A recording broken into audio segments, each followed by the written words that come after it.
Ahora informativa, saludamos a los que despacito se van sumando a 7 AM, los que no madrugaron, Gastón, a las 7 de la mañana, están aquí con nosotros acompañándonos hasta las 9, nosotros comenzando este nuevo bloque de una forma especial. Bueno, vamos a presentar una nota en este caso y vamos a hablar de lo que tiene que ver a esta ley de teletrabajo que ha sido sancionada en la República Argentina, y para tener más detalles de la misma, saber de qué se trata, vamos a hablar con un abogado especialista en Derecho de Trabajo. Estamos hablando del doctor Felipe Schwartz. Así que, doctor, bienvenido y muy buenos días. Muy buenos días. Bueno, queremos empezar preguntándole, doctor, y contarle a la gente que nos explique un poco de qué se trata esta ley de teletrabajo. Bueno, es una normativa recientemente sancionada que regula el trabajo a distancia, es decir, el que no se lleva a cabo de manera presencial en el lugar de trabajo, sino en el hogar o en un lugar distinto al centro de producción o al de la empresa, a través de las tecnologías de la información y de las comunicaciones. Es un trabajo remoto, trabajo a distancia, explicado sencillamente. Esto ha surgido, digo, obviamente, producto de esta situación que estamos viviendo de la pandemia, o cree que se pudo haber pensado de antemano ya esto que ha ocurrido. Bueno, lo que hizo la pandemia fue acelerar ese tránsito que la influencia del uso de las nuevas tecnologías, incluso también de la inteligencia artificial, vienen realizando sobre la vida en general y sobre el mundo del trabajo y, por supuesto, las relaciones laborales. Lo que hizo fue acelerar ese debate y acelerar el tránsito, bueno, sobre todo en este tiempo por vernos obligados a trabajar producto del aislamiento en mucho mayor cantidad de este modo. Pero el tema, si me permite hacer una aclaración ya inicial, es que yo considero que la ley era innecesaria tratarla en este momento justamente porque no es para solucionar ningún aspecto relacionado con la coyuntura de la emergencia por la pandemia, sino que se comienza a aplicar después, lo dice la propia ley, 90 días una vez finalizado el aislamiento. Con lo cual no es una salida coyuntural. ¿Y usted por qué no es para ahora? Considera justamente que aquí lo que se puso en juego es justamente esta pandemia? Lo que trajo es el teletrabajo como una actividad que se realiza en sus hogares para justamente resguardar la seguridad y la salud de los trabajadores. Después de esta circunstancia, lo que se pudo viralizar justamente y lo que tal vez se puso en debate es que uno puede rendir de igual o más forma trabajando desde su hogar y los beneficios que cada uno de los trabajadores puede tenerlo. A esto se suma justamente la disyuntiva con los distintos empresarios, quienes manifiestan de una u otra forma que el rendimiento puede ser de la misma manera en sus empresas. ¿Qué opinión merece esta disyuntiva? Mire, yo en general quisiera hacer una opinión respecto de lo que implica el teletrabajo dentro del ámbito de las relaciones individuales y colectivas, y después hacer algunas acotaciones respecto de qué es lo que esta ley dice al respecto. En el ámbito de las relaciones individuales de trabajo genera que esa línea divisoria entre tiempo de trabajo y tiempo para el hogar se difumine, se dificulte esa línea divisoria más tajante que existe con el trabajo presencial que también se ve influenciado por el uso de las nuevas tecnologías, porque es muy común recibir fuera de horario de trabajo un mensaje, un correo, un llamado, no solo del empleador, sino de compañeros de trabajo, lo que hace que también la jornada de trabajo se dibuje de ese modo, y esto se radicaliza con el trabajo remoto, el trabajo a distancia. Y a su vez produce una influencia muy marcada del teletrabajo, que en sí mismo encierra aislamiento por parte del trabajador que lo realiza, que pierde los vínculos y las relaciones de solidaridad que van emergiendo en un mismo espacio de trabajo con sus compañeros. Eso conlleva que este tipo de prestaciones también tengan una influencia muy marcada en el ámbito de las relaciones colectivas, porque la solidaridad de grupo que motoriza su propia existencia y que emerge a raíz de la cotidianidad en un mismo espacio de trabajo se rompe completamente con este tipo de prestaciones. Eso como idea inicial. a un colectivo ya fragmentado, producto de hace varios años lo que viene ocurriendo con las nuevas formas de organizar el trabajo, por ejemplo a través de la tercerización. Eso hace que las relaciones laborales vayan perdiendo cotidianidad, que el individuo se encuentre mayormente aislado, que pierda contacto con sus semejantes y todas las construcciones colectivas que van emergiendo a partir de eso sean más complejas. Esto viene a radicalizar el teletrabajo en el ámbito individual y colectivo, viene a radicalizar esta tendencia. Y entrando ya en la ley, específicamente, puntualizando ideas generales, puedo decir que la ley no hace nada para contener esto, sino que en ciertos aspectos lo radicaliza. Radicaliza en el ámbito individual y en el derecho colectivo. En el ámbito individual porque, por ejemplo, al establecer la posibilidad de trabajar por objetivos, como lo establece el artículo 4º, conlleva el riesgo de que esa jornada de trabajo se dibuje aún más, que se trabaje en horarios extensivos, y en cuanto al ámbito colectivo del trabajo tiene algunas disposiciones tendientes a romper todo atisbo de conformación de la solidaridad grupal y de la expresión colectiva, porque lo que hace es, de una manera, a mi juicio, formal, reconocer que existe la posibilidad de que se realicen, se le reconozcan los derechos laborales y sindicales a trabajadores y trabajadoras, pero a la hora de poder desarrollar esa actividad sindical, dice expresamente el artículo 13 que el empleador puede anexar al trabajador, ese es el término que utiliza, al centro de trabajo que decida el empleador.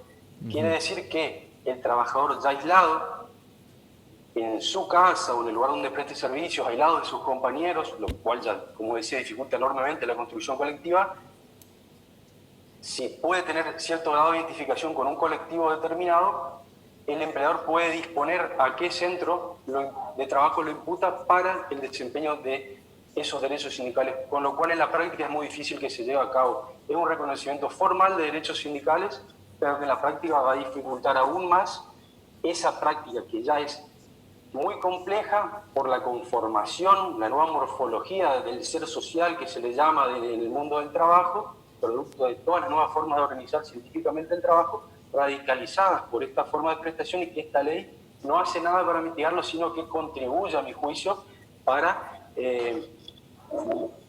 complicarlo aún más. Doctor, quería consultarle con respecto a la ley. Usted decía recién esto de lo que pueden llegar a ser jornadas extensivas de trabajo. Hay en una parte donde habla del término desconexión. Si nos puede decir de qué se trata esta cuestión. Bueno, eso puede ser visto así como un avance, pero en sus justos términos. Digo en sus justos términos porque el derecho a la desconexión no es más que, en cuanto a su contenido sustancial, es un derecho que ya existe en toda nuestra normativa. Si pensamos que ya se encuentra regulados constitucionalmente la protección de la jornada, si nos vamos bastante más atrás, ya el convenio 1 de OIT habla de jornada de trabajo. Fue la primera preocupación que la Organización Internacional de Trabajo fue la de limitar la jornada laboral. O sea, en cuanto al contenido sustancial del derecho al descanso, a la jornada de trabajo, ya se encuentra regulado sistemáticamente en nuestra legislación. El derecho a la desconexión es una manifestación contemporánea, se le llama, de esa posibilidad que tiene el trabajador y la trabajadora de no ser requerido por el empleador, ni tampoco por compañero de trabajo, ni proveedores, lo que sea, fuera de su horario de trabajo. Es una manifestación, lo que llamamos de eficacia, más que nada de aplicación práctica. Por lo tanto, es correcto que se la incluya en la normativa, pero darle la validez que tiene en su justo límite. Es un derecho que en su núcleo sustancial ya está reconocido por la normativa de fondos constitucionales internacionales, y que esto tiende a hacerlo más factible de aplicación práctica. Y aquí quisiera hacer una aclaración, porque por ahí escuché que se escuchan diferentes voces respecto de medidas regresivas por el hecho simplemente de pretender que se reconozca la jornada de trabajo y dar, como en el derecho a la desconexión, una manifestación práctica de ello. Cabe aclarar que el primer país que lo reguló normativamente en Europa fue Francia en el 2016, que ya era objeto de prácticas empresariales en Alemania desde 2011. que existen otras normativas, otros proyectos de ley también tratados en el Estado de Nueva York, por ejemplo, en Latinoamérica, en Chile, en Uruguay hay proyectos. Es decir, también España en el 2018 sacó una legislación al respecto, por lo tanto no es una medida que va en contra del progreso, ni de la regresión, ni demás. O sea, es algo elemental darle un contenido práctico al derecho constitucional del tiempo de descanso, simplemente. Además, esto fue uno de los temas centrales que se trató ahora, sobre todo cuando estamos hablando de trabajadores que están en empresas donde tienen horarios totalmente diferentes dependiendo de cada una de las provincias. Había trabajadores aquí en la provincia del Chaco que, por ejemplo, no tenían una relación directa con trabajadores de Buenos Aires, de Córdoba o de Mendoza, y había justamente un problema. Cuando algunos estaban almorzando, los otros estaban trabajando y de una u otra forma nunca terminaban de desconectarse, entre comillas, y el trabajo se hacía mucho más extenso del que realmente estaban trabajando habitualmente en una oficina. Exactamente, bueno, es lo que pasa con la práctica en sí misma, que encierra todo este tipo de riesgos. Incluso desde la psicología se estudia los riesgos psicosociales que encierra la hiperconectividad, numerosas enfermedades psicológicas que esto genera, ¿no? Por lo tanto, es absolutamente elemental receptar el cumplimiento del régimen de jornada. Y, por ejemplo, también desde algunos sectores se ve como un avance la ley, como un avance protectorio de derechos. Yo creo que en ese aspecto es muy básico lo que reconoce. Se trata en su gran mayoría de derechos ya reconocidos, como decía, por ejemplo, el derecho a la desconexión, que reitero, es correcto y es bueno, es positivo que se lo recepte, pero en su justo límite en cuanto a la valoración de la recepción normativa. Y, por ejemplo, que escucho que por ahí se observa como un avance que se le reconozcan los mismos derechos salariales que los trabajadores presenciales. Eso me parece absolutamente elemental de una interpretación mínimamente racional de la ley de contrato de trabajo ya vigente. El trabajador que realiza tareas en su hogar o en un centro distinto del lugar de trabajo, que tenga que tener el mismo régimen laboral que el trabajador presencial. Y esto, lo aclaro, por ejemplo, si uno entra hoy o hace un tiempo, ingresaba a la página del Ministerio de Trabajo de la Nación, observaba en cuanto al régimen de trabajo que decía que no teníamos una normativa específica, pero que aplicando la ley de contrato de trabajo, el convenio 177 de trabajo a domicilio, que brega porque el trabajador a domicilio tenga los mismos derechos que el trabajador que se desempeña en la empresa, aplicando estos principios deberían tener los mismos derechos, con lo cual reconocer en esta nueva ley que se le van a aplicar los mismos derechos y obligaciones no puede ser considerado, a mi juicio, como un avance significativo, sino simplemente como una clarificación de derechos ya reconocidos. Doctor, con respecto a Internet y lo que son las nuevas tecnologías, obviamente sabemos que forman parte de nosotros, de la vida diaria, pero por allí no termina de estarlo en cuanto a todas las personas. Y quería preguntarle si la ley dice algo, primero, de lo que es la conectividad que pueda llegar a tener cada uno en sus hogares a la hora de hacer un teletrabajo, quién se haría cargo de eso, y además también lo que es las cuestiones de capacitaciones, porque digo, por allí en diferentes trabajos se utilizan plataformas, se utilizan cuestiones donde uno no está adaptado. ¿Cómo se maneja también la cuestión de las capacitaciones? Bueno, eso sí, lo de las capacitaciones es una obligación del empleador que emergen de la ley, hacer cursos presenciales y no presenciales para el uso de las tecnologías, también la entrega de los elementos de trabajo,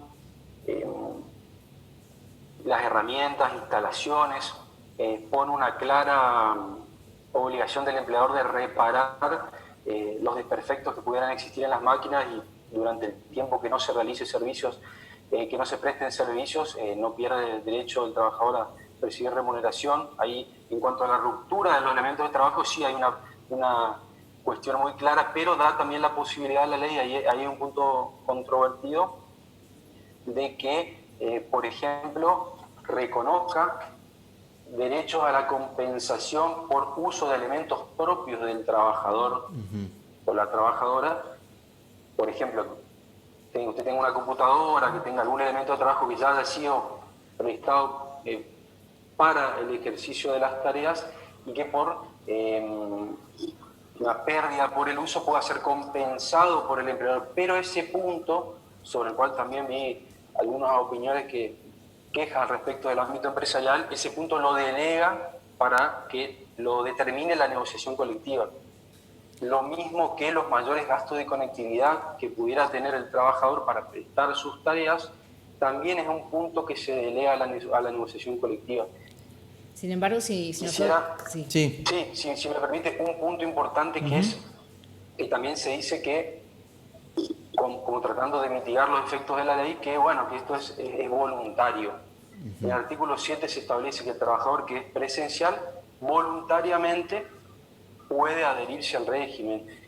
En el marco del derecho individual del trabajo, en la relación trabajador-empleador desigual en que se encuentran, el ámbito normativo laboral provee de numerosas herramientas técnicas jurídicas para garantizar el ejercicio de los derechos, para que no queden en esa relación desigual sin posibilidad de aplicación práctica. Acá la ley no da ninguna posibilidad de aplicación práctica.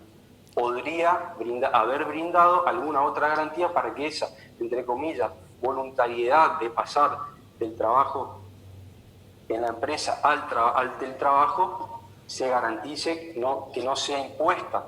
¿Me comprende? Como podría haber sido, por ejemplo, darle participación a la entidad sindical, por ejemplo. No lo hace la ley y deja librado a que en la relación trabajador-empleador pueda ser impuesta la decisión de pasar a teletrabajar. Sin embargo, en otros países europeos donde el teletrabajo ya está vigente hace mucho tiempo, es justamente la empresa quien se hace cargo de los gastos desde el hogar del trabajador. Estamos hablando de la luz, de la conectividad y en varias ocasiones del alquiler o el lugar donde el trabajador está realizando sus tareas. Sí, por eso es mínimo y elemental también que haya entrega de los elementos de trabajo, como sucede en cualquier ámbito de la relación laboral presencial, y la compensación por gastos, por uso de elementos propios está librado de la negociación colectiva. También los gastos mayores de conectividad, con lo cual, si empieza ahora a regir la ley hasta que un convenio no lo reconozca, esos mayores gastos que usted menciona, de exceso de conectividad, de luz, como por ejemplo dicen o lo dice la ley, habla en general de exceso de conectividad, no van a ser aplicables hasta tanto la negociación colectiva no lo reconozca. Negociación colectiva que va a ser difícil de llevar a cabo, que bueno, estamos en un contexto complejo para ese tipo de construcciones, y además que tenemos un sistema, no me quiero ir mucho del tema, pero tenemos un sistema que dificulta enormemente la conformación de las voluntades colectivas y sus mecanismos de expresión mediante, y me refiero al sistema sindical y de negociación colectiva que tenemos en la Argentina, que lo dificulta enormemente, mucho más aún con la irrupción de estas nuevas prestaciones y con una ley que intensifica en los aspectos que vengo mencionando los efectos nocivos en el ámbito individual y sobre todo también en el ámbito colectivo de trabajo. Para mí el efecto va a ser muy grande. Doctor, y por último quiero dejar en claro algo que usted ha dicho también, y que usted lo vuelva a aclarar, es que 90 días después recién de lo que es este aislamiento, esta situación que estamos viviendo, recién puede llegar a ser aplicada esta ley. Así es. Y ahí es donde uno encuentra el contrasentido. No era el momento, simplemente claro. Como que bueno, nos arrebatamos, necesitamos una normativa porque ahora estamos todos teletrabajando, pero resulta ser que la normativa se va a aplicar después. Es como una cuestión bastante ilógica de ese aspecto, y con las complejidades que tiene una ley de este tipo, que requieren para mí mayor debate, mayor participación. Hubo distintos proyectos, observaron distintas opiniones de entidades sindicales, pero bueno, me parece que necesitaba una construcción mucho mayor, con consultas también de la base, con interactuación al respecto. Hay que escuchar al trabajador o a la trabajadora qué siente, qué piensa, qué le parece. Está bien, estamos hablando de una ley que es una norma que decimos heterónoma, no producto de la autonomía colectiva, como son los convenios colectivos, pero hubiese sido mejor que se trate en otro momento y que tenga mayor debate. Doctor, ha sido un placer tenerlo en nuestro programa, agradecerle la comunicación y que tenga un buen martes. Bueno, muchas gracias a ustedes, igualmente. Bueno, hasta allí entonces la palabra del doctor Felipe.